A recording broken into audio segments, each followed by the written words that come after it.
Anakin Skywalker has killed thousands of Jedi. He retires to his hidden moon base where he meditates. Skywalker has allies across the Galactic Empire. Many are loyal to him out of fear, but others are loyal for their want to seize power. Skywalker has taken fallen Jedi into his ranks as apprentices. Barriss Sophie, a notable one, is his prized apprentice. Alarms sound from Lord Vader's chambers, and an Imperial officer beckons the Dark Lord. "A Jedi has been discovered, my lord. They request to face you." Vader's eyes open, and he rises to his feet. "I'll be there," raising a cloak over his head, only revealing golden Sith eyes. Vader's personal shuttle departs for the planet Bothawa, where the Jedi claims to be. Vader's shuttle lands, and he walks out flanked by his Imperial Guard, followed closely by his prized apprentice Barriss. A large Belsikh male walks towards Vader and kneels, saying he lives to serve the Dark Lord. Vader asks for a name, and the name given is Pong Krell. Vader sees potential in Krell, but decides for his entertainment that Pong must best his apprentice in battle. Though Anakin was a fair master to Barriss, he did want to see his power shine from her. The duel commenced. Green and blue clashed with the red that shined from Barriss's blades. The duel wouldn't be quick, it would be hard fought. Barriss was much smaller and weaker than Krell, but her usage of the dark side made her a formidable opponent. Anakin, bored of the stalemate duel, used the Force to stop both of them in their tracks, telling Pong that he may join his ranks. Barriss kneeled before her master and apologized. Skywalker placed his hand on her shoulder, saying, "You did well. Pong is much larger and stronger. You will best him another day. You must keep at your training if you don't want to be replaced." The shuttle would be boarded, and the ship would be taken back to Vader's secret moon base. Vader would greet the Grand Inquisitor and request that he go back to the planet Korriban to continue the training of the Inquisitors. The Grand Inquisitor would nod and return to Korriban. Skywalker had saved the Jedi younglings 2 years ago, and they were being grown into Skywalker's loyal army of the future Sith. Pong congratulated his new master on the accomplishment. Skywalker nodded and headed towards the command bridge on his secret moon base.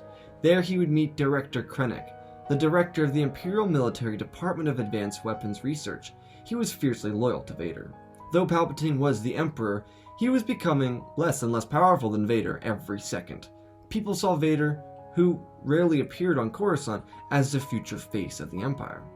Tarkin and Grand Admiral Thrawn were fiercely loyal to the Emperor, and Vader knew this, so he played into their game, until they would become loyal to him, or die. Krennic informed Vader that their project was nearing completion, and that it was hidden securely from the Imperial government and hierarchy. Vader would pull from his side a hollow emitter that showed the Death Star. He had stolen it years prior, when he was his master's apprentice. He kept it safe.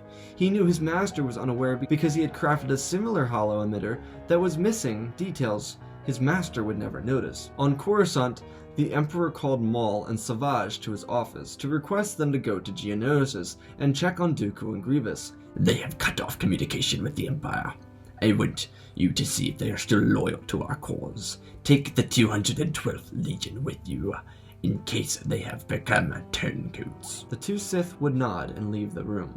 Sidious would tell Thrawn, "I have felt a disturbance in the Force. We must secure any loose ends in the galaxy before we build the Death Star." Thrawn would agree, and Moff Tarkin would request to show the Emperor his Dark Trooper project that was coming along efficiently. On the relatively peaceful planet of Lothal across the galaxy, a small force of Jedi were building. They had taken refuge in the Jedi Temple located on the planet. Some notable Jedi that were reorganizing the Lost Order were Kanan Jarrus, who was barely old enough to be a knight, Ram Koda, Kyle Katarn, and the ever-so-arrogant Quinlan Vos. There were no more than 30 Jedi old enough to swing a lightsaber, and one of the locals named Ezra was at the top of his class of Jedi being trained. The Jedi were in building, but in fear. Vos decided that the Jedi needed to make a move. Now. Vos, after fighting with Ram Koda, who was the closest thing to a Grand Master, ran off to Dathomir to consult the witches that were known to frequent that area. He wanted to bring them to the side of the Jedi. Dooku on Geonosis, though, would send his apprentice Ventress off to Dathomir to ask her brethren for assistance in taking out the Sith, so that they could secure their rule. The past 2 years have been miserable for the Count and for Grievous. They've been training to kill the Emperor and his apprentices. unaware that a Sith army was being raised on the former homeworld of the Sith, Korriban. The largest droid army ever seen in galactic history is being forged on Geonosis, larger than what the CIS had during the Clone Wars, though the two noticed a ship landing near one of the droid foundries. Two brothers emerged.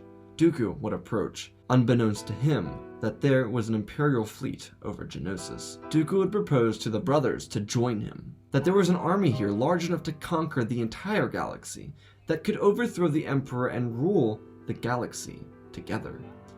Grievous was hungry, though, for a kill, and was hidden up above, without Dooku's knowledge.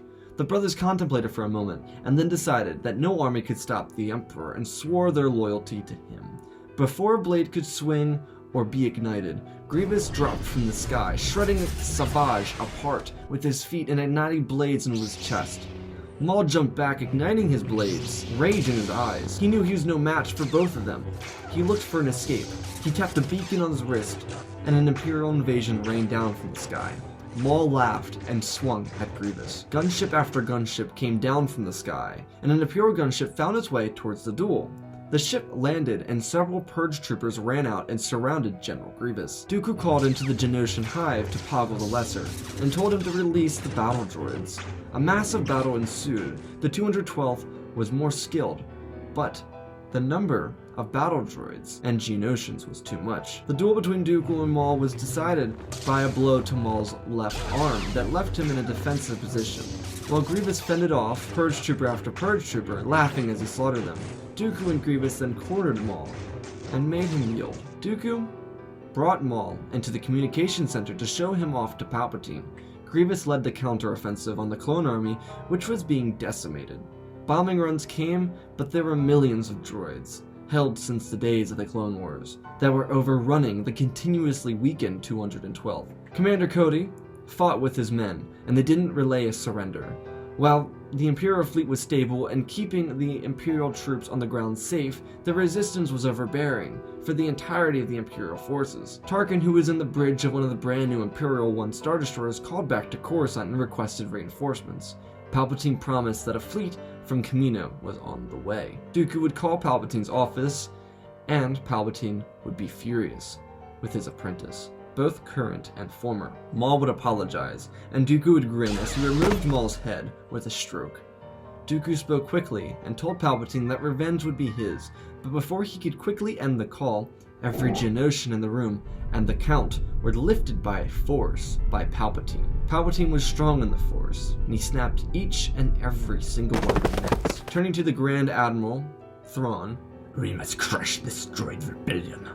I do not want a single bug left alive on the planet." Thrawn knew what this meant, and deported with a strike force to assist Grand Moff Tarkin and the Imperial fleet from Kamino. Anakin felt from his meditation chamber that a battle was ensuing on Geonosis, and that both of the Emperor's dogs were there. Vader knew he could seize the moment, but decided he didn't want to.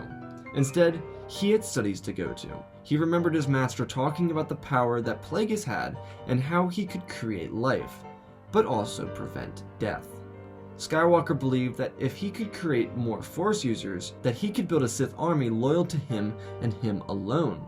Anakin didn't care much for the galaxy. He had other plans for them, but he wanted to focus on becoming the most powerful Force user the galaxy had ever seen. He was already more powerful than the Emperor, and was the most powerful being in the galaxy, but he wanted more power from the Force. Vader requested that his apprentices stay on the moon and train the younglings and spar with one another. He would return from Korriban eventually. Quinlan Vos landed on the red world of Dathomir. He walked towards the Witch Temple, but before he could enter, he was surrounded by the witches that inhabited the planet. Then a ship landed next to his. It was Ventress. Mother Talzin stepped out, and with a single hand gesture, her sisters backed away. Ventress realized she found a Jedi. The two would lock eyes, each igniting their blades. They clashed in battle, an even display of combatants. They taunted each other until a message was relayed from Poggle the Lesser to Asajj. She was told that her master was dead and that she needed to return to Geonosis. She force-pushed Vos back and sheathed her sabers and yielded. She ended Poggle's transmission and decided that she would no longer serve others. She told Vos she didn't want to fight and returned to her fighter and left. Vos, though, was enamored by her and decided to follow her in his ship. Admiral Thrawn's fleet emerged from hyperspace. Tarkin was surprised with the extra reinforcements he had received from the core. Tarkin knew that there was no great threat to the Empire, but the core was severely undefended, so that the Empire could deal with a bunch of bugs on Geonosis. Tarkin called down to Commander Cody and informed him that it was time to leave. Cody rounded up his men and prepared them for evacuation back to the Imperial fleet above. Gunships returned to the surface under fighter cover and picked up all the men, both from Camino and the 212th. All clone troopers were off the surface, and all vehicles followed.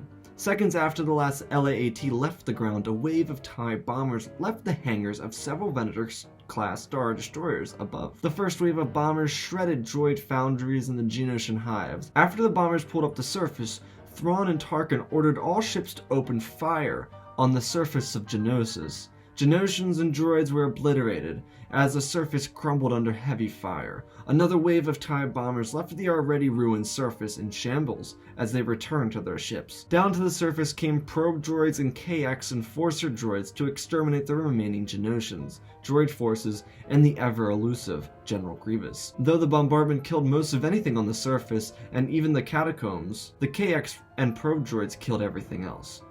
Still without sight of General Grievous. Anakin landed on the almost desolate surface of Korriban and met with the Grand Inquisitor, who reported ever so proudly of the training his Inquisitors have accomplished.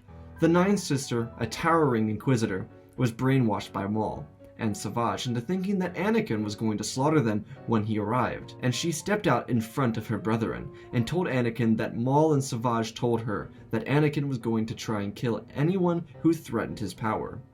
Anakin whipped his head around and saw the Inquisitor stand in almost attack position. He spoke softly. "You are in no danger, but if you believe you can best me, then try." She ignited her blade and ran towards Skywalker. Anakin faced the Ninth Sister, and with a wave of her fingers, she flew across the landscape into an ancient Sith pillar. She rose from the rebel with hatred in her eyes, and in a rage-filled spirit, she ran towards Skywalker. Vader was amused, and from beneath his cloak he raised his hand ever so elegantly. The Ninth Sister was stopped in her tracks, frozen in time. He grinned. "You were in no danger. If you ever believe the word of fallen Sith, traitors to the Empire, you will be slain by me." She whimpered and fell on her face as he released her. Anakin turned to the Grand Inquisitor. "As for you, I'd be more careful of who you allow interact with your trainees. Though the Empire's dogs are dead, everyone wants power." The Grand Inquisitor would nod, and Vader would go into the Sith temple. He would kneel before the tomb of the Lord of Hunger, Nihilus. Vader wanted to learn how to drain life from his enemies. He knew how to snap necks, crumble buildings, electrocute armies, and pull ships from the skies, but he sought knowledge of Lord Nihilus before he looked for Plagueis' studies. Well, everybody, this is part 2. Leave a like down below. I already have written part 3, so part 3 is already ready to go. I just have to edit it and put it together and record it. So stay tuned for that. Of course, you know what to do. There's a lightsaber in it. If you subscribe, you could get that lightsaber. It's pretty cool. I have a lightsaber. I love it. It's kind of fun to just turn the lights off and act like a psycho. Anyways, I love you all. Always remember, may the Force be with you.